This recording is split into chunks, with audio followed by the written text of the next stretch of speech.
Bienvenue dans le Café des Voyageurs, un podcast d'Atalante. Du sommet du Kilimandjaro au cœur du Sahara, d'un bivouac dans la jungle à la rencontre avec les Mongols, un voyage est avant tout une expérience. Le Café des Voyageurs, un voyage sonore et une immersion aux confins de la nature et des peuples. Atalante, le spécialiste du voyage à pied en petits groupes. Pour ce 3e épisode, partons à la découverte du Cap-Vert. Cet archipel festif, aux paysages diversifiés, nous apporte bien des surprises, comme nous le racontent nos invités du jour. Claire Delattre, journaliste pour 50 Minutes Inside, Alice Genet, responsable de la destination Cap-Vert, Théophile Chantre, auteur-compositeur franco-capverdien, Alexia Varenas, conseillère voyage sur mesure, et Mathilde Fournier, responsable de contenu.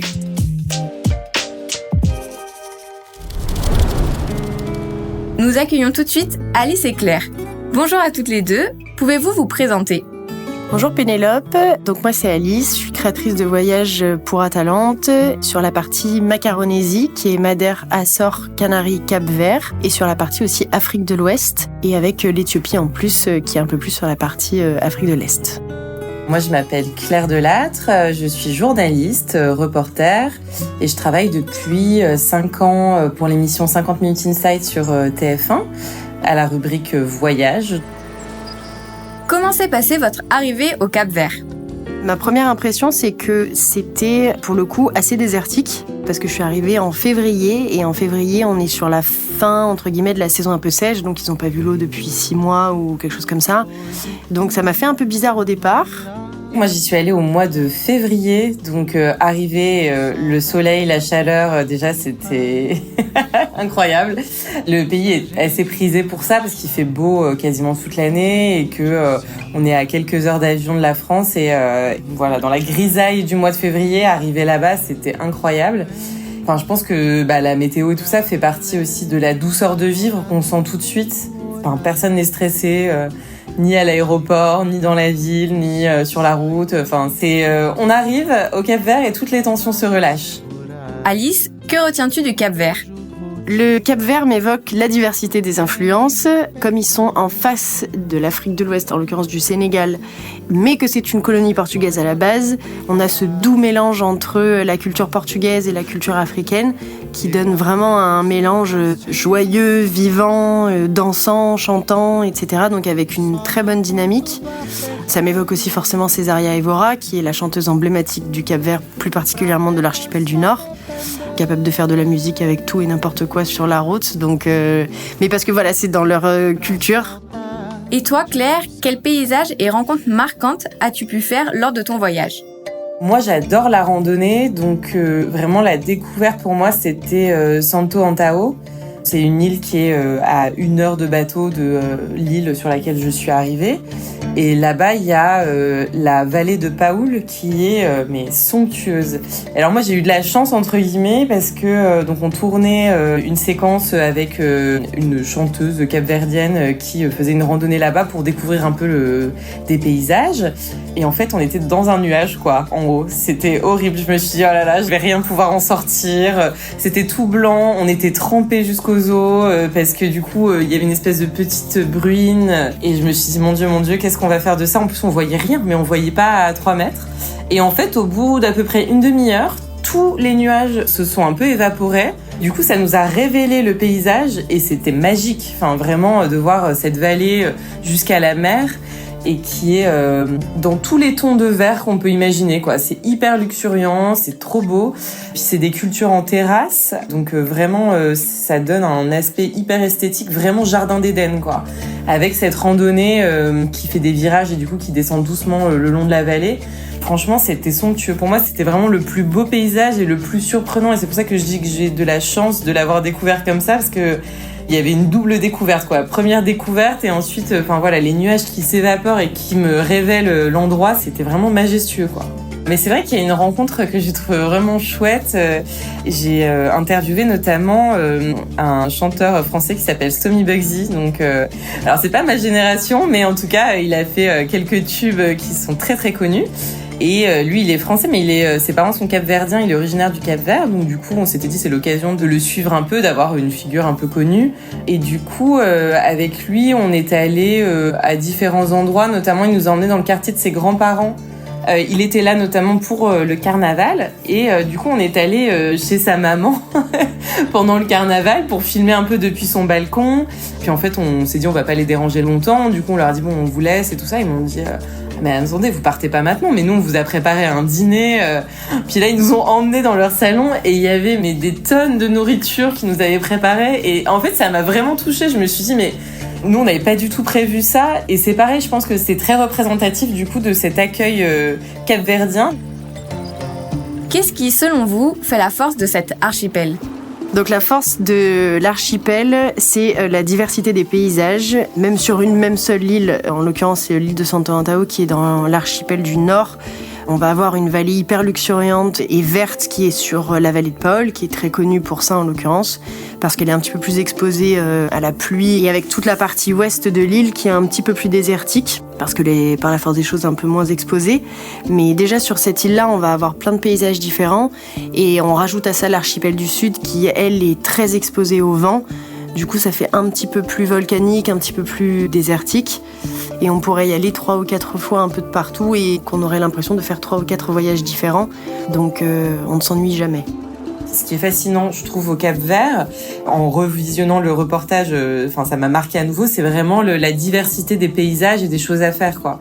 En fait, il y a 10 îles, et c'est 10 îles qui n'ont rien à voir les unes avec les autres. On a l'impression que c'est 10 petits pays différents. Alice, quel souvenir retiens-tu du Cap-Vert ? Donc l'anecdote que je peux raconter au Cap-Vert, c'est donc quand j'y étais allée il y a 1 an et demi, donc avec 2 clients, une maman et son fils était musicien, donc ce qui tombait bien au Cap-Vert. Et en fait, lors d'une soirée à Ponta do Sol, à la fin du dîner, en fait, le frère du guide nous a rejoints, qui était un guitariste. Et en fait, on a commencé à tous se mettre à faire de la musique. Donc entre le frère du guide qui a commencé à jouer de la guitare, le guide qui a pris le tabouret sur lequel il était pour faire un peu du tambour comme ça, le client qui s'est mis aussi à chanter et à faire un peu de tam-tam sur la table ou sur son siège, et nous qui avons suivi avec groupie et qui avons tapé des mains, etc. pendant toute la soirée. Donc ça a fait une soirée plutôt très sympa. Et vous, Claire, que diriez-vous à quelqu'un qui souhaite partir au Cap-Vert ? Je pense que n'importe quelle personne qui me pose la question, je pense que je répondrai « tu vas adorer », quelle que soit la personne. Parce que je pense que c'est la grande force du Cap-Vert, c'est que quel que soit le type de tourisme qu'on aime, il y a tellement de choses différentes à faire que si on a envie de rester sur la plage et de bronzer, c'est possible. Si on a envie de faire du sport, c'est possible. Si on veut faire de la randonnée, c'est possible. Enfin voilà, si on veut découvrir une nouvelle culture, même de la gastronomie, tout ça, ça existe. Vous avez toutes les deux pu profiter du carnaval de Mindelo. Pouvez-vous nous en parler un peu ?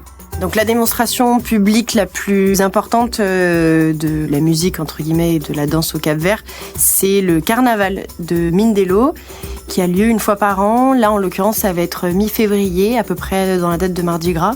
Et pour le coup, c'est une institution à Mindelo. C'est une fête qui est préparée fin septembre, début octobre. Ils étaient déjà en train de s'entraîner pour la date en février.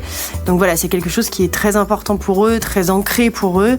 C'est divisé en plusieurs quartiers, et donc chaque quartier prend vraiment il met en tout cas beaucoup de cœur à l'ouvrage. J'étais là pendant le carnaval de Mindelo. Alors, j'ai jamais fait le carnaval de Rio, mais je pense que vraiment le carnaval de Mindelo, c'est à faire une fois dans sa vie. C'était incroyable. Il y a énormément de monde, et j'ai l'impression que c'est l'événement qu'il faut pas manquer quand on est capverdien. C'est-à-dire qu'au Cap-Vert, il y a, à l'époque en tout cas, les chiffres, c'était 450 000 habitants au Cap-Vert. Et par contre, il y a une population capverdienne qui n'habite pas au Cap-Vert, donc qui est partie du pays, qui est estimée à peu près 800 000 personnes, donc quasiment 2 fois plus. C'est incroyable.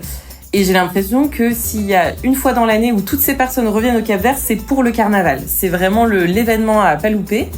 Et alors le principe du carnaval, c'est que du coup, c'est les 4 quartiers de Mindelo qui s'affrontent. Il y a un jury qui note les costumes, les chants, les chorégraphies. Donc il y a un peu une ambiance quand même de compétition, quoi. Et moi, j'étais fascinée par les détails des costumes. C'était magnifique, quoi. C'était vraiment un spectacle à part entière. Et en fait, ils le préparent pendant des semaines, des mois avant. J'ai vu aussi la préparation des chars qui sont hyper soignés, hyper recherchés. Enfin, c'est énormément de travail en amont. Mais alors, quelle place prend la musique au Cap-Vert ? Je pense que ça fait partie vraiment du patrimoine, quoi. En fait, les gens font de la musique tout le temps, dans les rues, dans les bars, et c'est hyper agréable. En fait, il y a vraiment un sens de la fête un peu là-bas. Enfin, ça va avec le côté, je pense, douceur de vivre, quoi. La musique, ça fait du bien tout le temps. Alors, pour le coup, le Cap-Vert, je connaissais pas, mais Césaria Évora, je le connaissais. Et quand on va là-bas, si on l'oublie, on nous le rappelle à chaque coin de rue, quoi. Césaria Évora, elle est partout. Enfin, il y a des portraits partout. Je pense que c'est un peu une héroïne là-bas et c'est un emblème.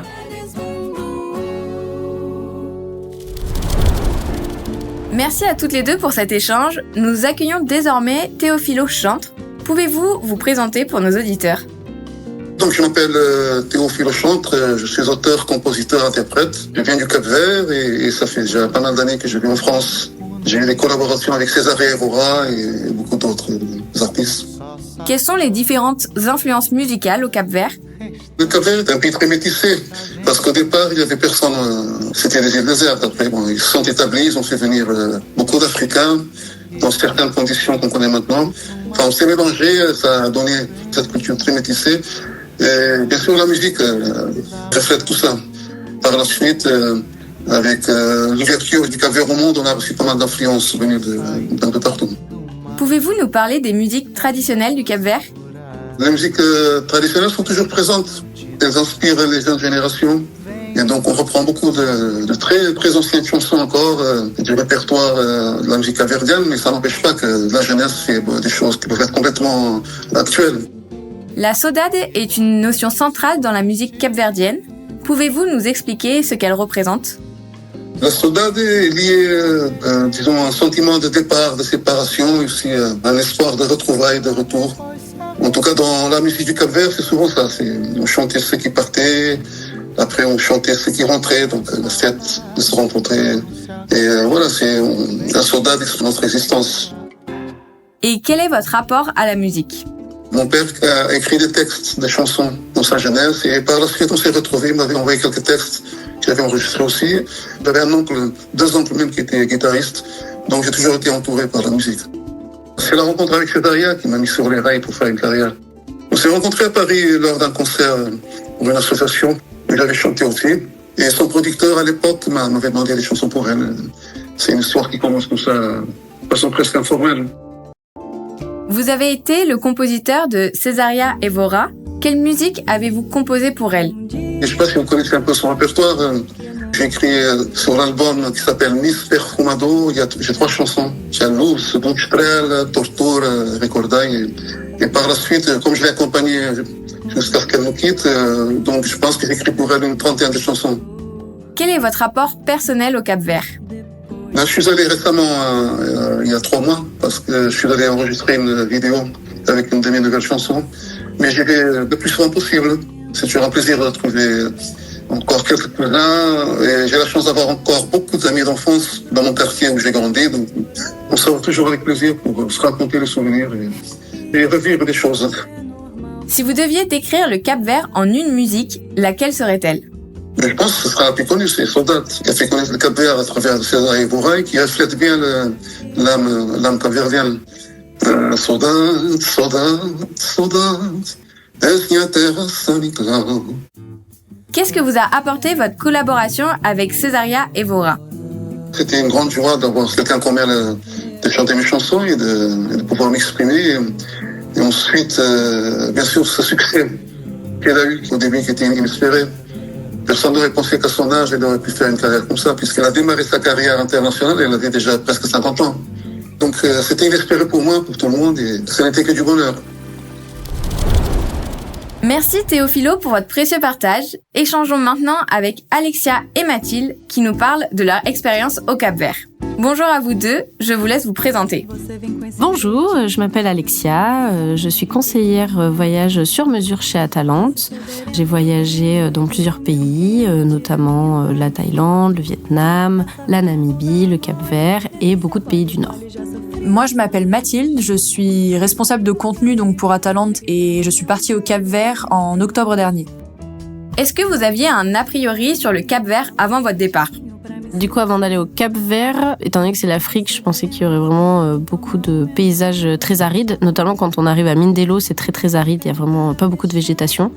Et en fait, quand on va sur l'île de Santo Antao, il y a plusieurs vallées, dont la vallée de Paul, où il y a beaucoup de cultures, de jardins, etc. Et du coup, c'est super vert.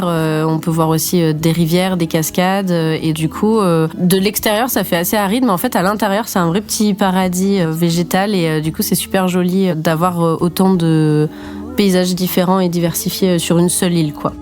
Non, j'avais pas vraiment d'a priori sur cette destination. Je la connaissais pas particulièrement en fait, et j'ai pas eu envie de me renseigner en amont justement pour laisser place à la surprise en fait. Et pour le coup, j'ai vraiment été servie. Et quelle a été finalement votre plus belle surprise ? En arrivant, on m'avait indiqué auparavant qu'il y avait beaucoup de musique, d'ambiance. Et en effet, on est en Afrique, mais en même temps, on a vraiment l'impression d'être sur les îles. Il y a beaucoup de musique, les gens aiment danser. Sur le bateau également, pour faire Mindelo, Santo Antao, on a fait quelques petites danses avec les personnes sur le bateau. Puis les soirs, il y a vraiment plein de bars, de restaurants ouverts où les gens t'invitent à danser. Donc vraiment une très bonne ambiance. Mon voyage, c'était un trek sur l'île de Santo Antao et j'ai vraiment été surprise par le côté très verdoyant de l'île. Quand j'y étais, c'était encore extrêmement luxuriant et je me suis vraiment sentie complètement dépaysée. Je m'attendais pas à ça. Les randonnées, elles sont magnifiques, c'est entre vallées encaissées, sentiers côtiers et villages colorés. Alexia, quelle saison conseilles-tu pour partir au Cap-Vert ? Pour partir au Cap-Vert, du coup, il faut savoir que pendant l'été, c'est la saison humide. Donc, on conseille pas trop parce qu'il fait quand même très chaud. Ensuite, si on veut vraiment découvrir les paysages verdoyants du Cap-Vert qu'on voit sur les photos, c'est bien de partir à partir du mois de novembre. Parce que du coup, on sort de la période humide, donc il y a vraiment beaucoup de végétation, c'est très vert, c'est très florissant, etc. Après, plus on se rapproche du mois d'avril-mai, plus c'est aride, plus il fait chaud. Donc, il y a moins de végétation. Et du coup, on a vraiment deux paysages différents. Mathilde, quelle a été ta randonnée préférée durant ton séjour ? J'ai adoré les randonnées dans les vallées verdoyantes, mais je pense que celle qui m'a le plus marquée, c'est la randonnée donc sur le sentier côtier qui relie Punta do Sol à Tchad et Igreja. On longe la mer en fait tout du long et nous on a vraiment eu beaucoup de chance parce qu'on a pu observer beaucoup de tortues de mer et c'était vraiment magique. On s'arrêtait, je pense, à peu près toutes les 5 minutes en fait et on était comme des enfants à les regarder nager. Mais on passe aussi par des petits villages, donc comme Fontenas par exemple, qui est un splendide petit village coloré, perché à flanc de falaise, où on se demande d'ailleurs comment les maisons tiennent encore, parce que quand on regarde de plus près, en fait, derrière les maisons, il y a d'énormes trous béants dans la colline, donc c'est assez fascinant. Et qu'avez-vous pensé de la difficulté des randonnées ?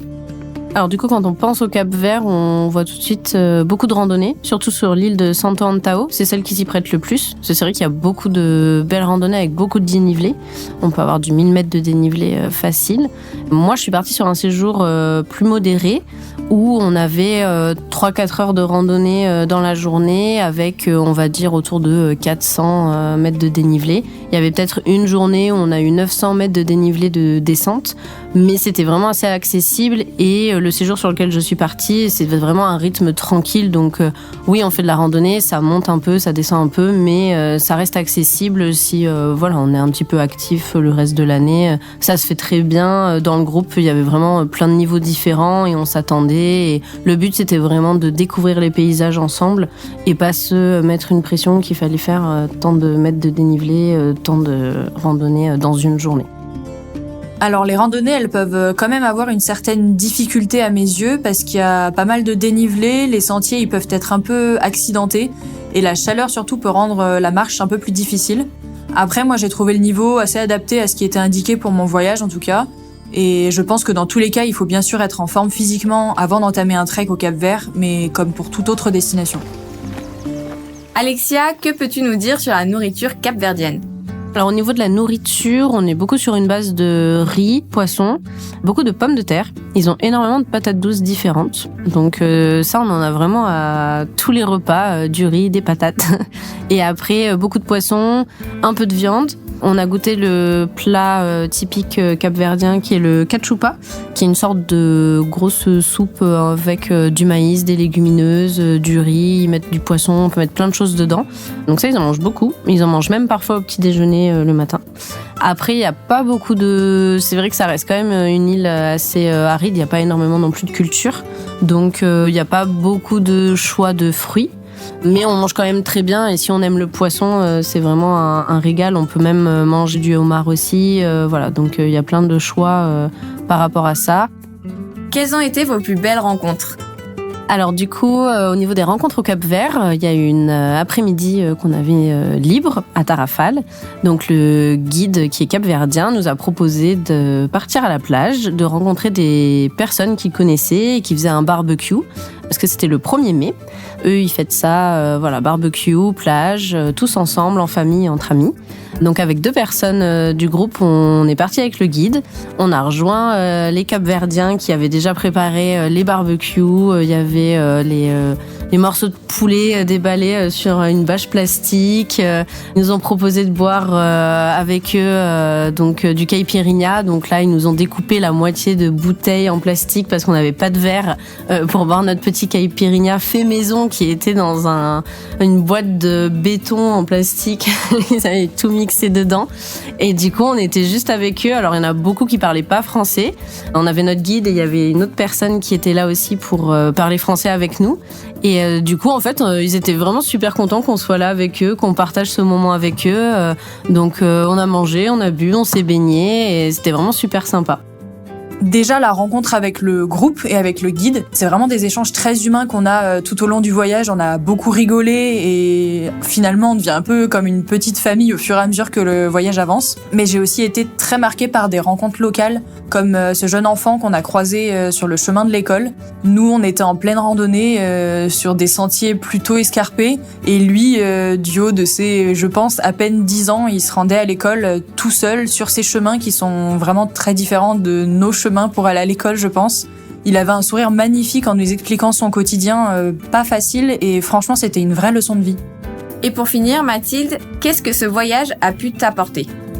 Ce voyage, il m'a tout simplement fait découvrir une nouvelle destination qui m'était complètement inconnue jusqu'à maintenant et que j'ai vraiment adorée. Les habitants, ils sont chaleureux, les paysages sont époustouflants et franchement, c'est vraiment une destination que je retiendrai. Merci Mathilde pour cette intervention. Nous arrivons à la fin de cette 2e saison du Café des Voyageurs, consacrée à l'Afrique. Nous espérons vous avoir transporté au-delà des frontières, sur ce beau continent. À très vite, hors des sentiers battus.